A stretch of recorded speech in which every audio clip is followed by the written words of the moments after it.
My name is Apostle Helen Udokin, coming to you on the waves of Majesty Christian Television Network.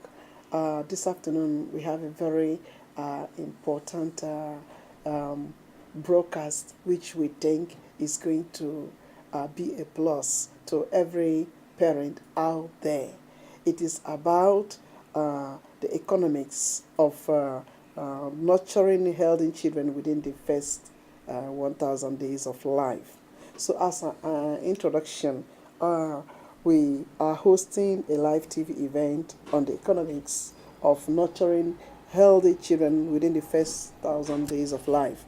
And the principal aim of this event this afternoon is to teach or to give knowledge about affordable and economically feasible tips and skills for providing good nutrition during the first 1,000 days of life.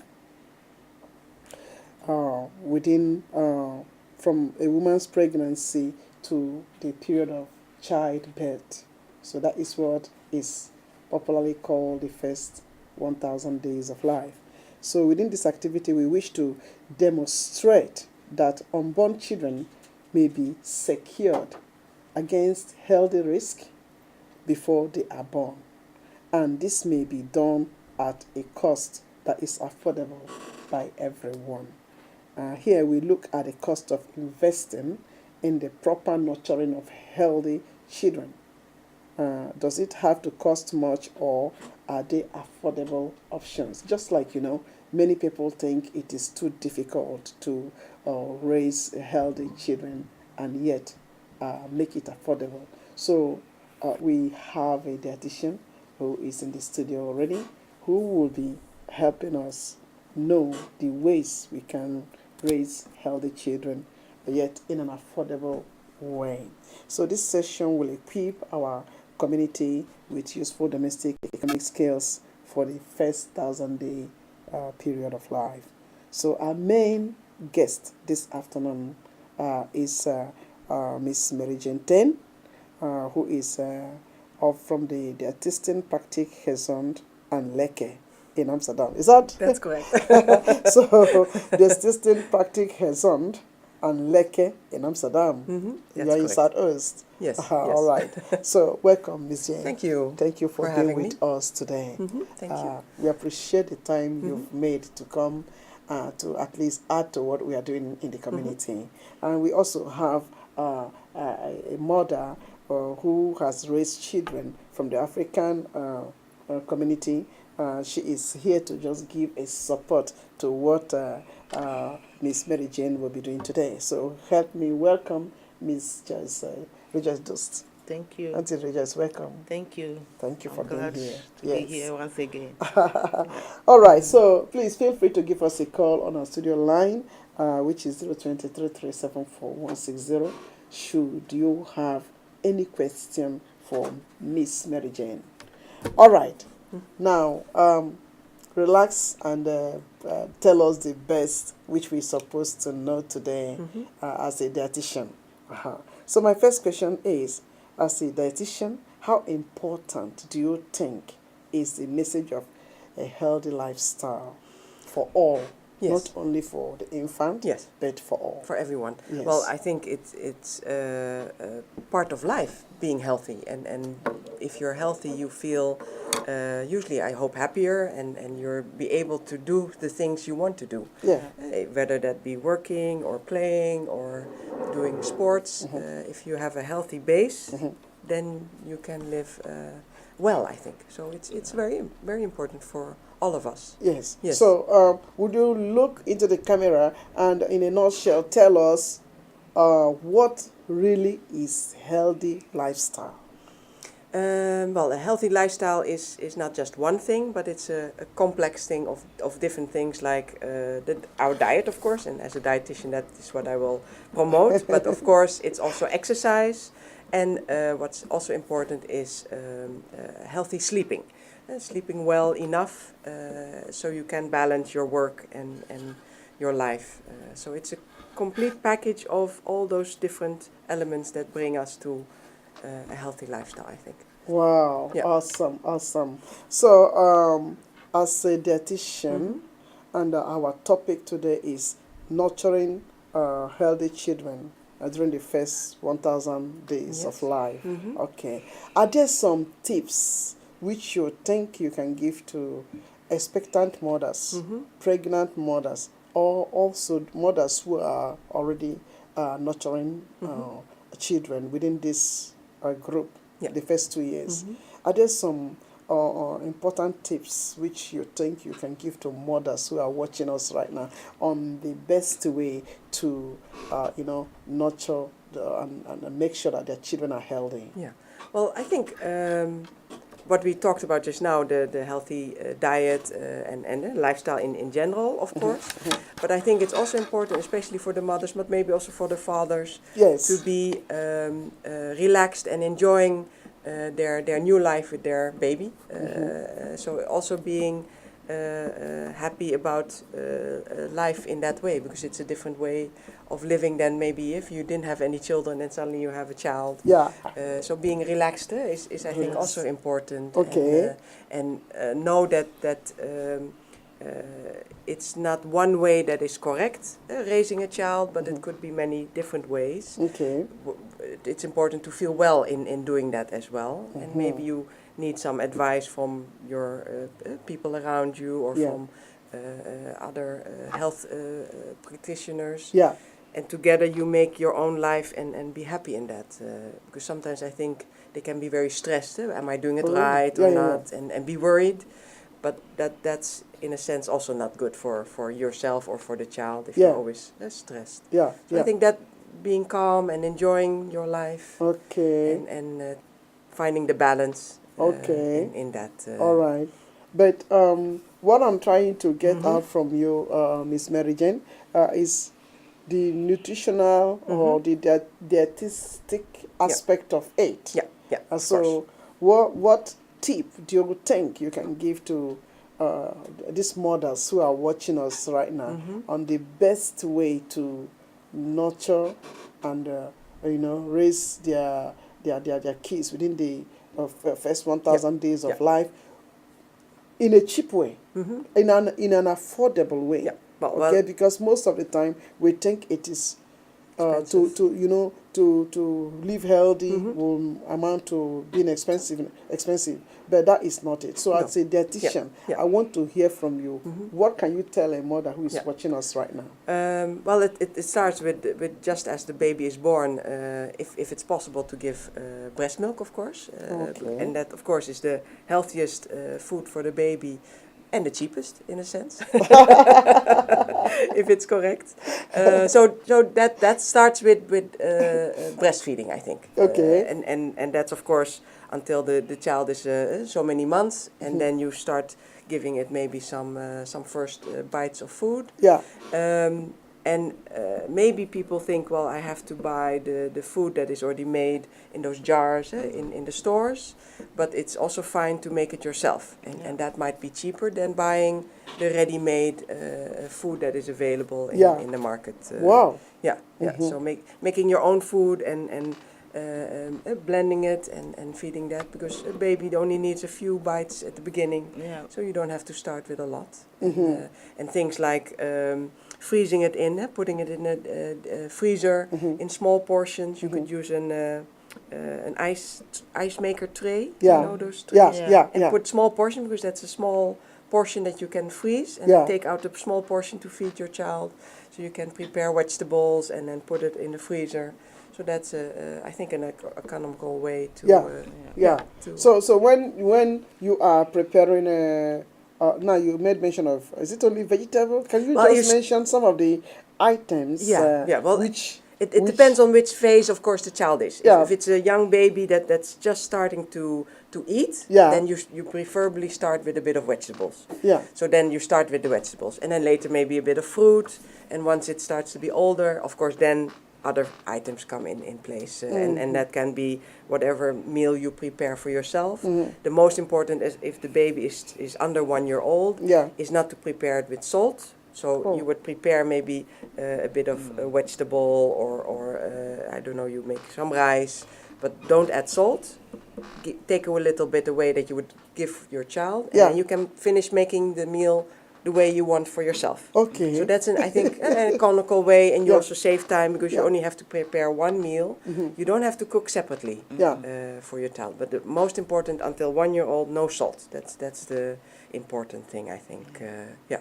And I don't know if you have questions. So or, mothers who are out there who are listening are hearing us now, hearing you clearly that it is not important to add salt from the first. It's important not to add salt because the baby is not For the able baby. to digest it properly yet. So Oh. it's important to not give it to 1 year old. After 1 year old, it's okay. But until 1 year old, they cannot have salt added to their food. Really? Yes. But Yes. let me. Yeah. From African point of view. Yes. When the child is being breastfeeded and then the child has grown to the level of eating some of the things we are eating. Yes. Actually, I do not recollect No salt. our parents not to put in salt. Okay, so because it's like what they are eating, They just Yeah. give. it's just the Yes, same. give. They only mash it, you know. Yes. Is it not? Please, can you Yeah. add to this? Is Yeah. that not? Yeah. Because you raise your children, you're an Yeah. African mother.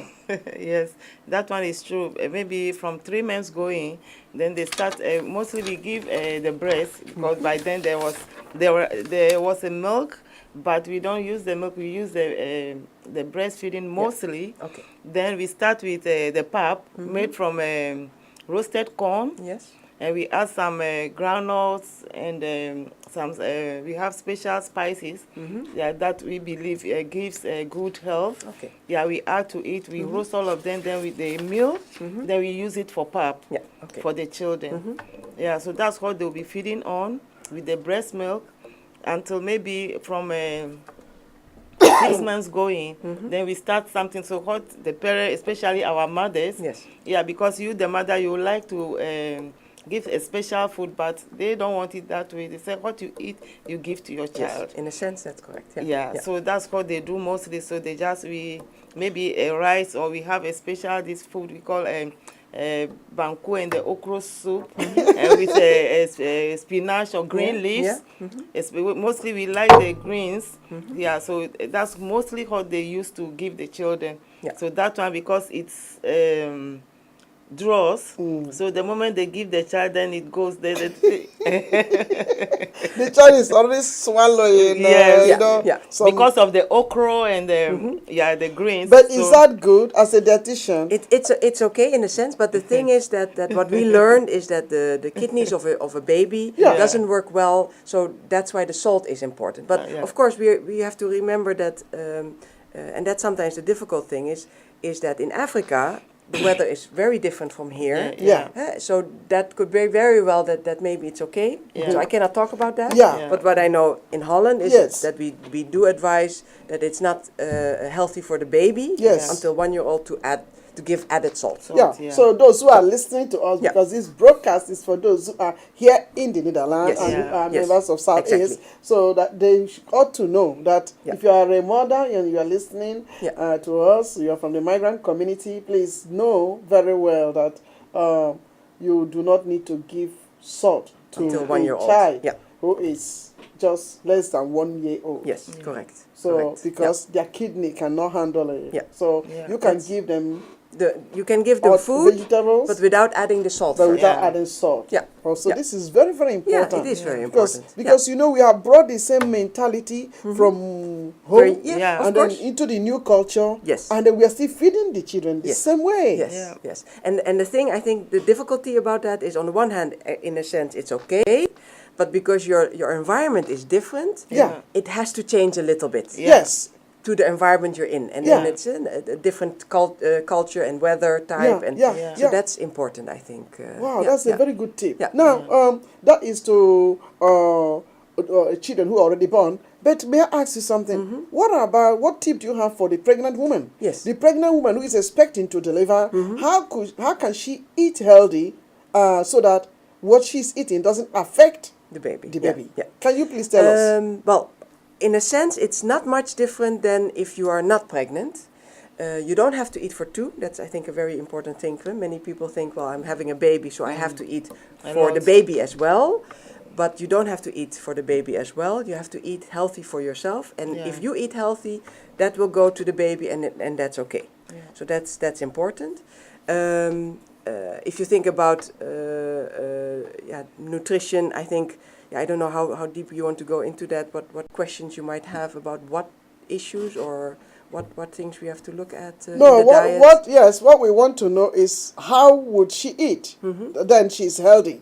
So, because you say don't eat for two, okay, but what sort of thing must she eat? That's what I want to know. Yeah. Because if she's not eating for two, but she's still eating only carbohydrates, those things cannot make a healthy child. It has to be a balanced. You have to be able to tell us, okay, these are some of the things I expect her to eat in the morning, or some of the things she can eat in the night. So, so that a lay person who is out there listening to us would easily know. Yeah. Okay, I'm pregnant. This is how I'm supposed to handle myself. The difficulty thing is that you cannot give just one advice, because everyone eats a different a diet. But, so maybe I don't know if you can tell me a bit what kind of breakfast mother would eat in general, or are there special things that maybe from your culture you would eat, and then maybe I can give a comment on that.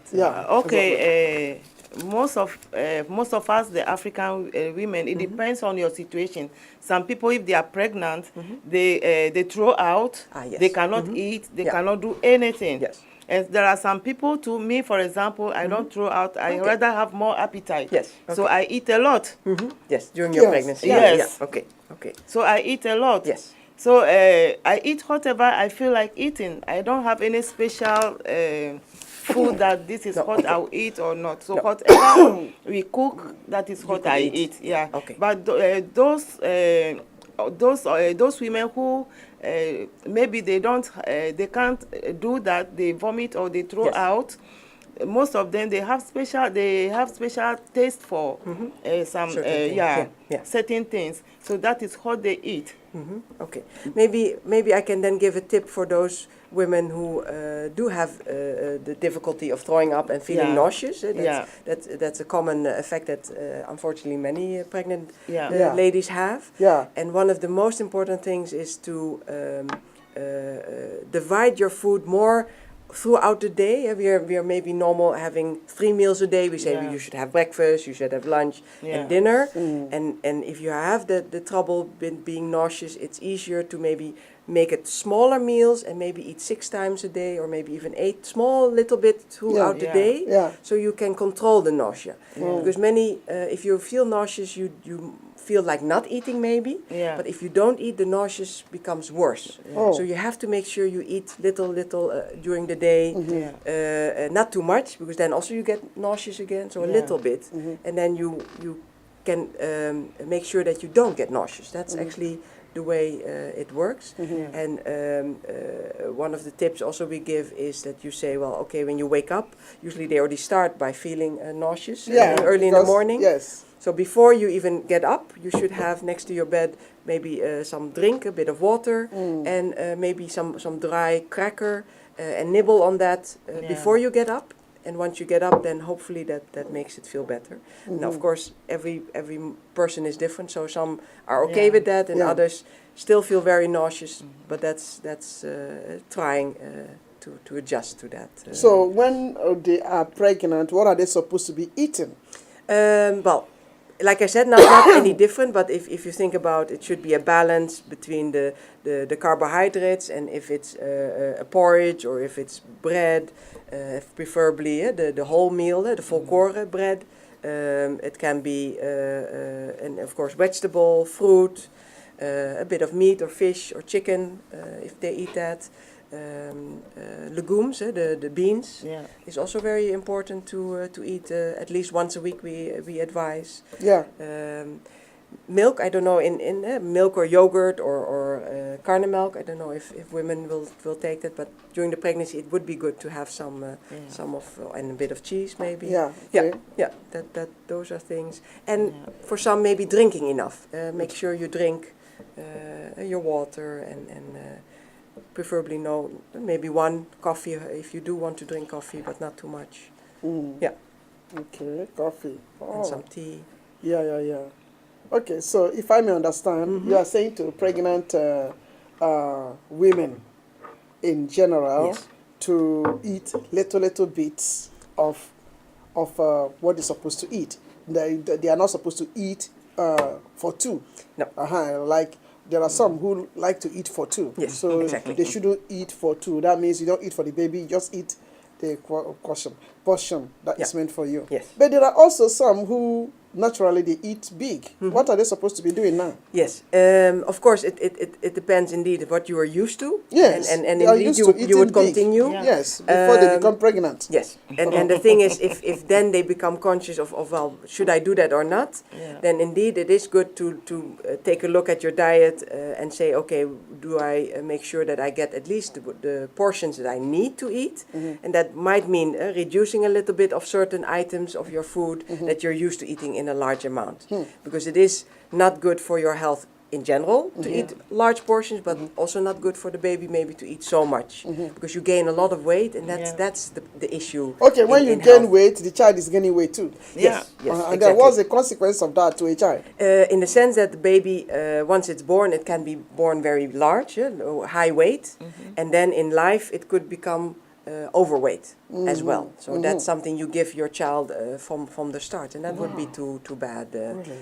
Yeah. So that's I think an important issue. Okay, what are some of the things that they are not supposed to eat when they are pregnant? Well, most important are raw items, like raw meat or undercooked, not really cooked meat. I don't know. Some people like rare beef or rare raw meat, raw fish, raw eggs. Those things are definitely not good to eat because of the bacteria that is inside, and you can affect the baby. Yeah. What else? I don't know if you eat sausages, like dry sausages. Some people eat salami or those dry sausages. Okay. Some people, but not. I think maybe not. The So African is it people not good? because again, it's not been cooked. So if you would cook it, so maybe if people would go out and buy a pizza with that dried sausage, it goes into the oven and it gets cooked. Yeah. But if you would slice it and put it on your bread and eat it like that, then it's raw in a sense. It's only been dried. It's dried meat and not been cooked. Oh. So if you would cook it in the pan or you would cook it in the oven, then it's okay. But if you would eat it like that, it's not healthy to eat. Yeah. So to a pregnant woman, what is the most important type of food she has to eat? Is it protein or is it carbohydrate? No, it's the balance between the carbohydrates, the protein, and the vegetable together. It's not just one or the other. It's a combination of all of that. And that's, I think, not just for the pregnant ladies, but for everyone. It's the balance that's important. Yeah. And going out and having some treat or some sweets, it's okay. It's part of life, but it's the balance again on how much. Do you eat it every day or do you eat it once in a while?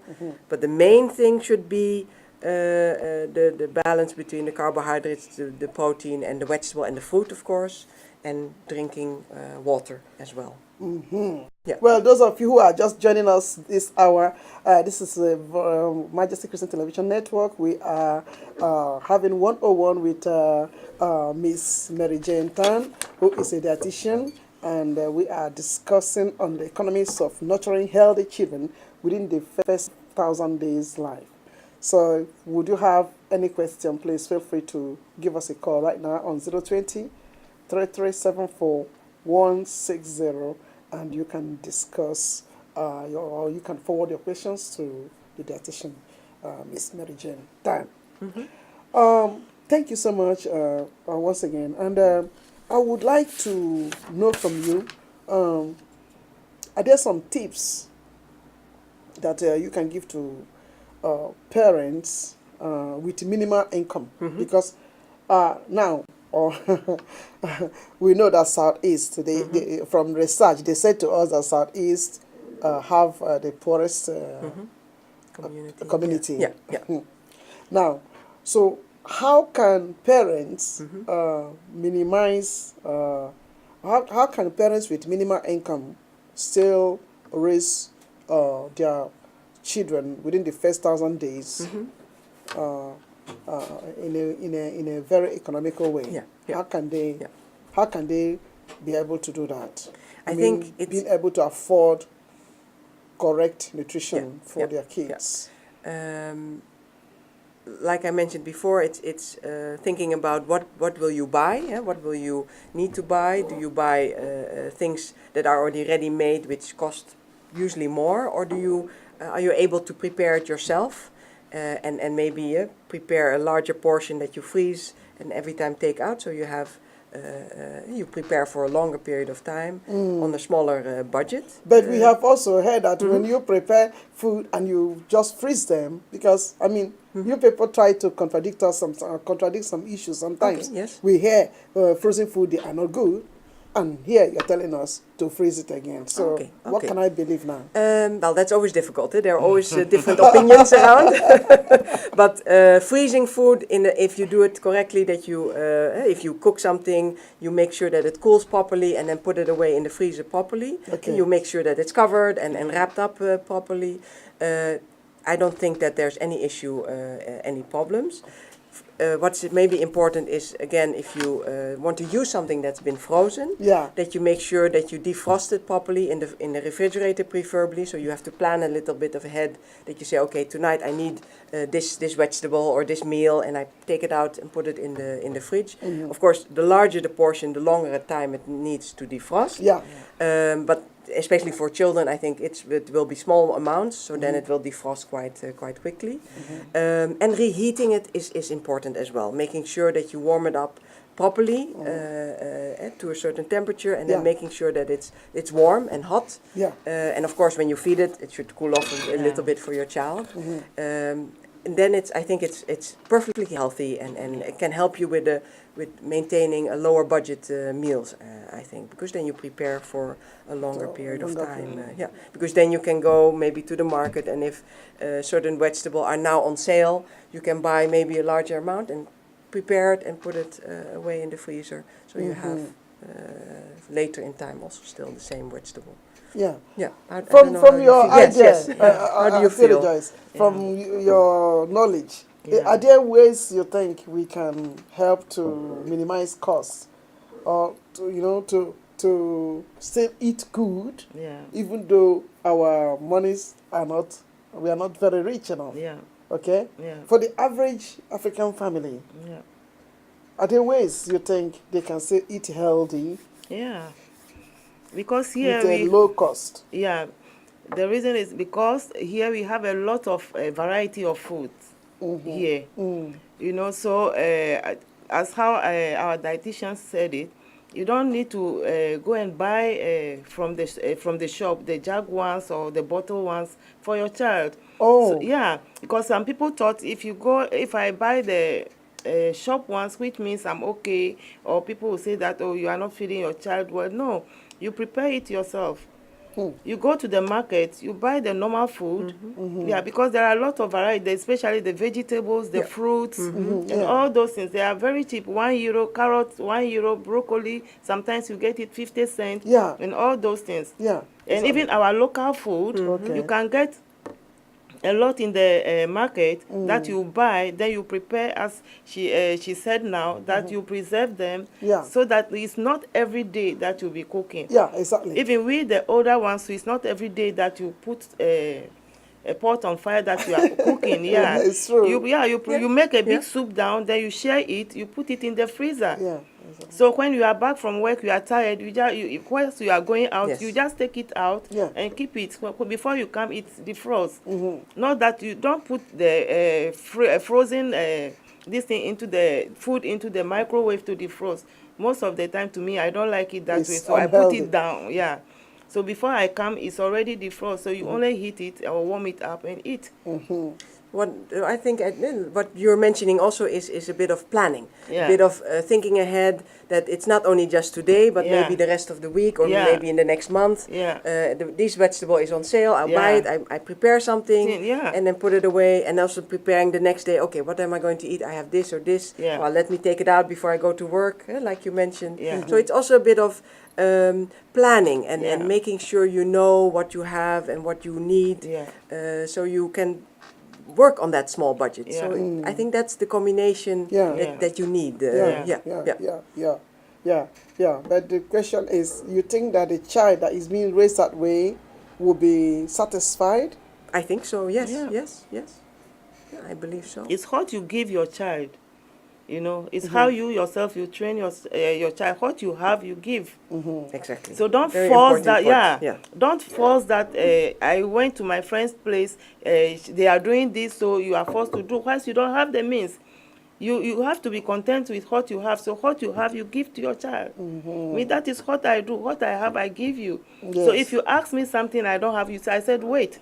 So they understand. Okay, but what you must give must be something that is nutritional. So yeah. So it's not just that you just give anything. No. Exactly. Because there are some who are watching us who are mothers. They give a lot of these packet drinks to their children. Yes, no, that's not a good. And I think it's something that's around us. It's available, and you see it in the supermarket. There's a lot of choice in those kind of drinks and snacks.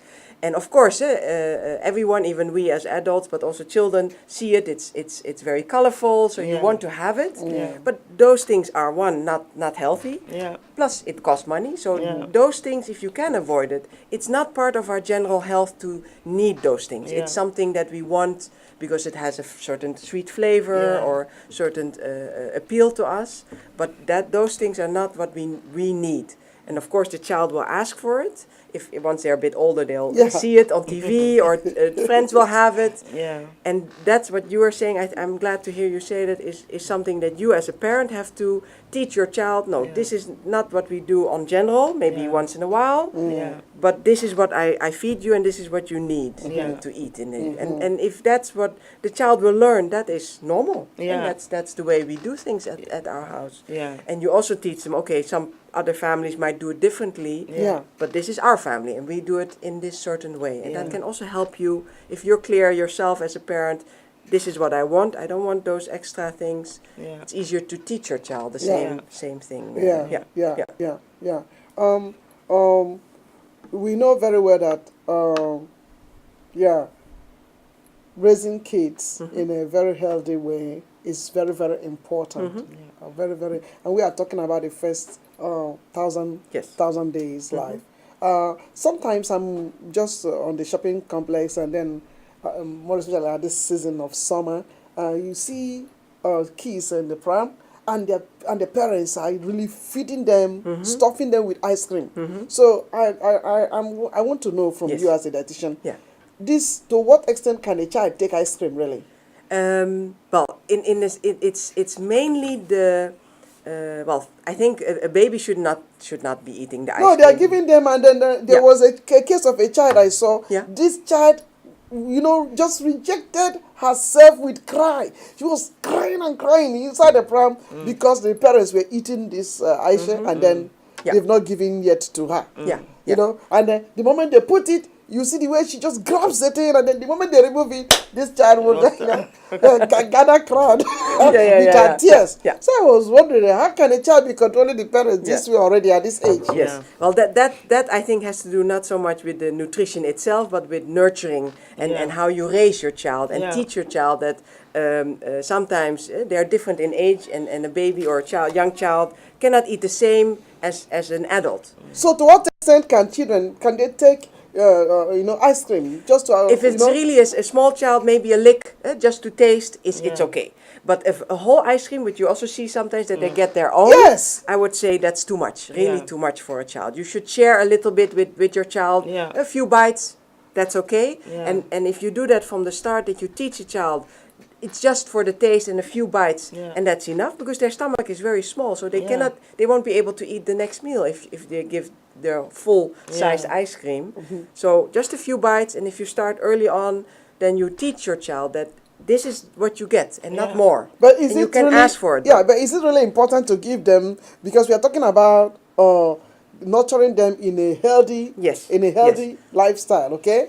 All right. So is it really important? It's not important. I want to hear from you. No, it's not important as ice cream is not part of our healthy diet. Yeah, exactly. But I think it is important, because we all enjoy a treat once in a while. That it is important to learn also your children that a treat once in a while is fine. It is part of being alive and being it's part of life. Okay. But it's also the job of the parents to teach the child that it's only a little bit and not the whole ice cream. If you're very small, a whole ice cream, but a few bites, that's your treat. And then you come to the point that the parents have to be a role model and show the child, okay, but this is my amount, this is your amount, and so you can have it, but once in a while. And also maybe say, okay, that might mean the parent has to also say, well, I shouldn't eat ice cream every day. I would like to, but I have to show my child I'm not eating it every day is also better. So those things to teach by showing your children. But it's not part of healthy diet, but it is part of life. So I think you have to teach your child it's okay once in a while, but not how much, not too much. Thank you. What do you have to say to the fathers who are raising the kids alone? Yeah. Because we are now in a culture.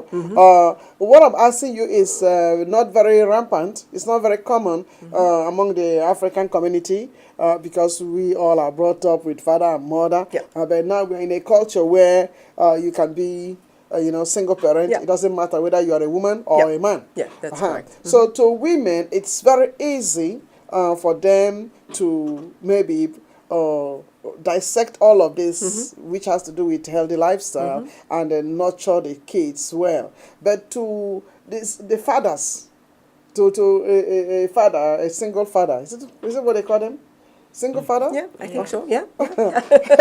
Single parent, so either mother or father. Yeah, exactly. I think so. So yes, a father that is now that's supposed to raise a baby. Yeah. So what do you have to say? How can they cope up with some of this thing you have given to us now? Well, I think that's difficult. Do they have the ability to go to market and begin to negotiate and begin to look for the best fruit and tell us from your own experience? Yeah, I think it really depends on the person. Some fathers are very capable, I think, and you don't have to even teach them. They know by themselves very well. And there are also other fathers, but I think that's no different with mothers. Some mothers know instinctively what to do, and others are need to learn more, and that's okay. I mean, to raise a child in a healthy way. Yes, I think the first 1,000 days. Yeah, I think it depends on the person. So I think maybe the most important is in general to be able to ask questions to your peers, to people around you. Not to be afraid to ask the question that you don't know how to raise your child, or that you're wondering, is this good what I'm giving my child or not? So I think that's maybe the main message, is to be able to ask your questions, so that you don't do it alone maybe, but you ask help from your community, so they can help you with tips or ideas, or like you're doing here now. It's the same thing, I think. But some parents feel that they should know, but they don't have to know. It's new. If you're just a new parent, you don't have to know those things. So ask the questions, and that's why it's sometimes difficult to give a main answer, because each person has a different question or a different issue that they're dealing with. So it's sometimes you have to talk to somebody to find out what is their question, and then you can help them in that direction. Wow. So. Right. So, you want to say something? Yeah. What I would like to say too is, most of the time too, especially with the black community, most of the men don't care so much concerning the children. So they think that is the duty of the woman to do that.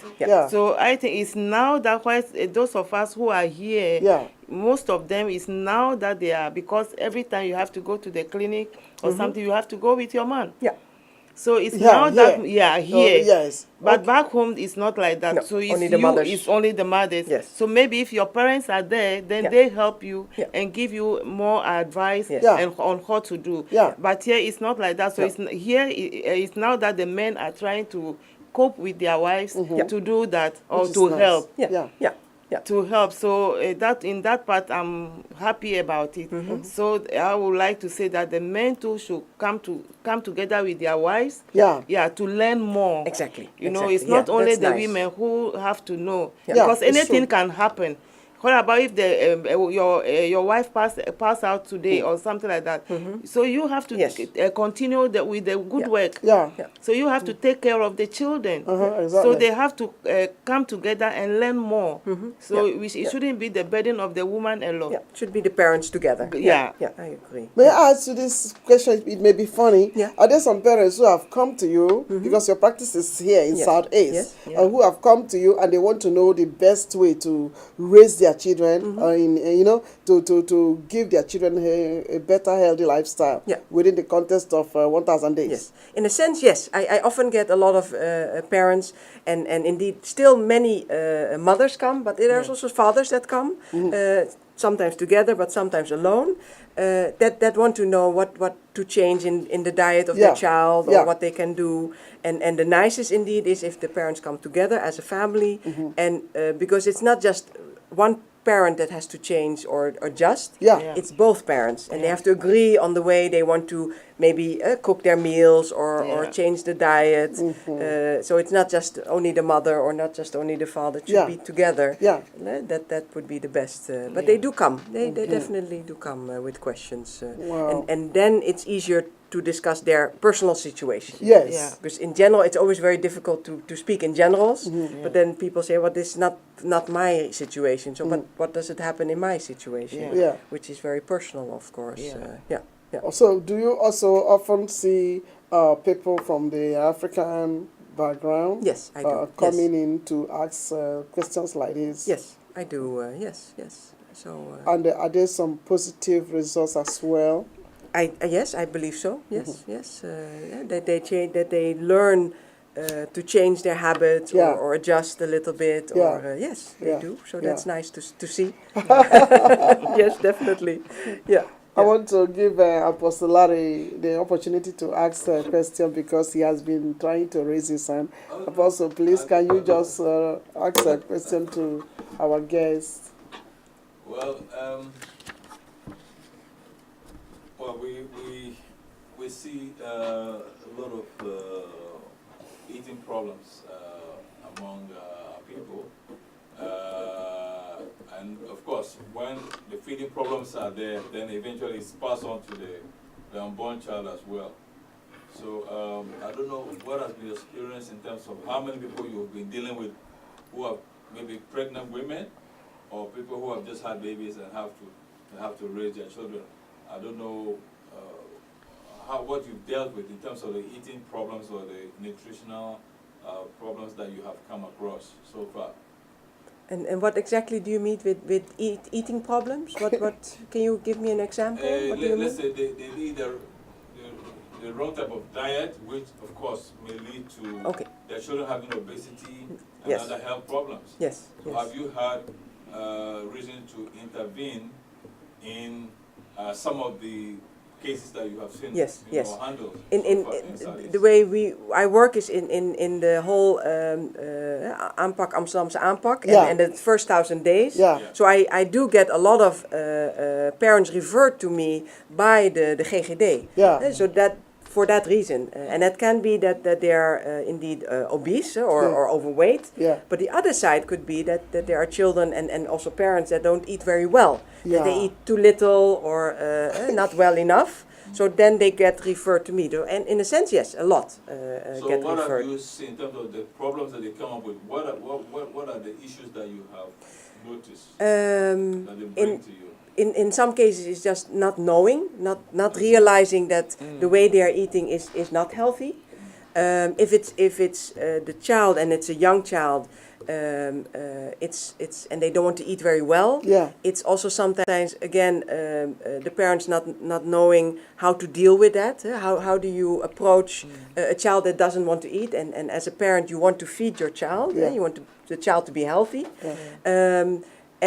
And so it's also teaching the parents how to deal with how do you eat, how do you sit at the table together and eat a meal, and sit down, take time, relax, not be stressed, because also the stress gives the child a reason not to want to eat. Yeah. Those kind of issues you see is especially how to deal with things, Okay. how to deal with the situation of having a young child. So it's not that people are poor enough to take good care of themselves, but but the issue is that they do not know how to do it. I think yes, it's Is that it's not so much the money indeed. It of course it pays an how do you say that? It adds on to the issue Yeah. because if you are having issues with money and you're worried about Yeah, that, yeah. you cannot concentrate very well on other things in It's your true. life. Yeah. So Can't even it eat. might not be necessarily the money in itself, but it's adding up to all the issues in your head Yeah. as a Yeah. parent. You're Yeah. worried about your child, you're Yeah. worried about your job, Yeah. and not getting enough money to maybe feed your child the next day.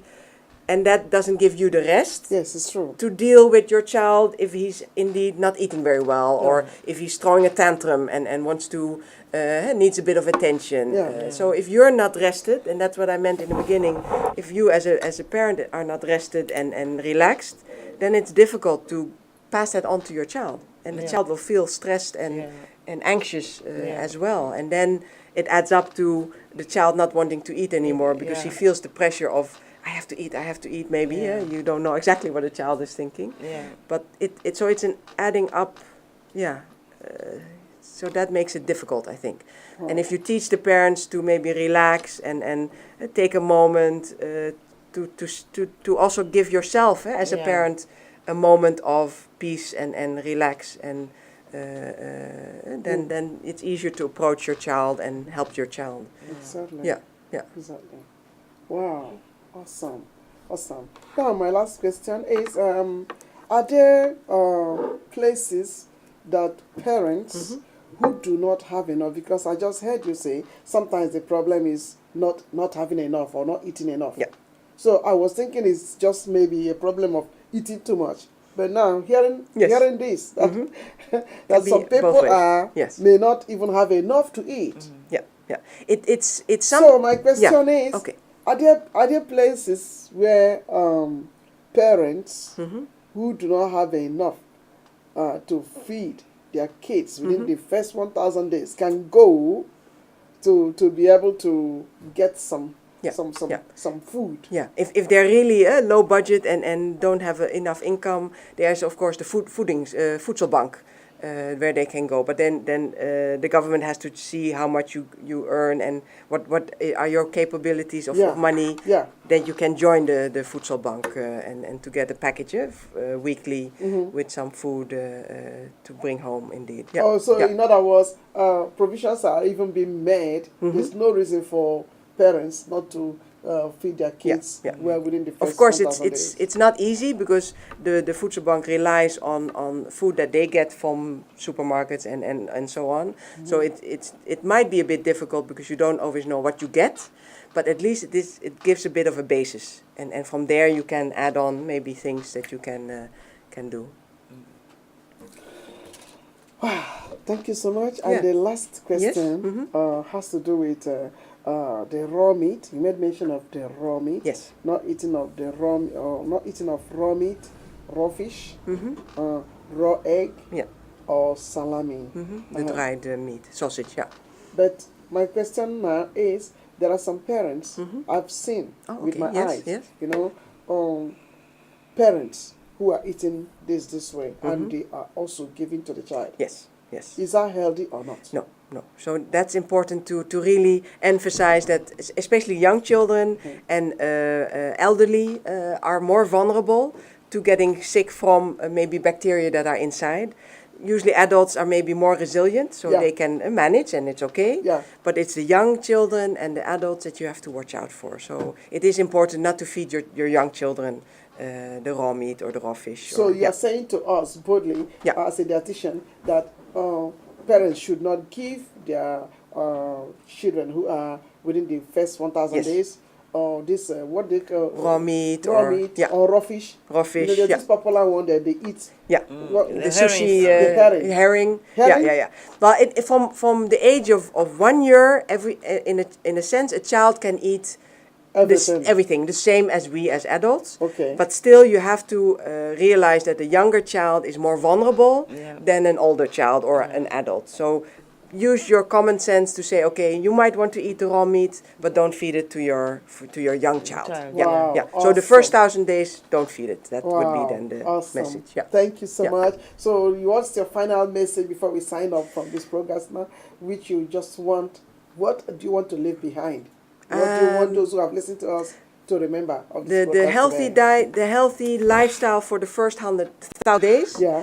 I think it's balancing the diet, the exercise, but also the sleep, and also relaxing and enjoying your family, your new family. Yeah. I think that's the most important, because if you're happy as a family, Yeah. things go easier than Yeah. if you're stressed and unhappy. So that Yes. would be my main, because from there it's easier to do the good things than if you're stressed. Yeah, exactly. Yeah. And it's important to remember that it is a doable venture. So Yes. it's not very expensive. Yeah. There are ways to still Yes. feed Yeah. the children Yes. within that Yes. within that 1,000 days of life Yeah. in a very healthy way. Yes. It is not as expensive as we are thinking. Yes, exactly. So, and it is affordable. And even if a parent is not living or having a minimal wage, Yeah. or cannot live within the minimum wage, there's still places they can go,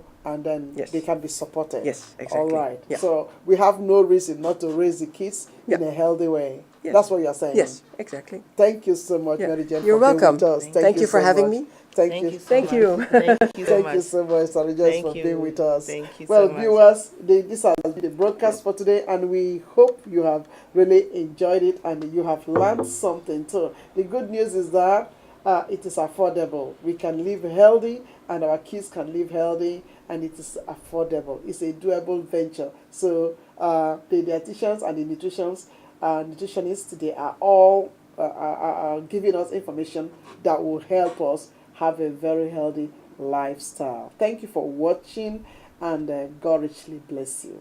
Bye for now.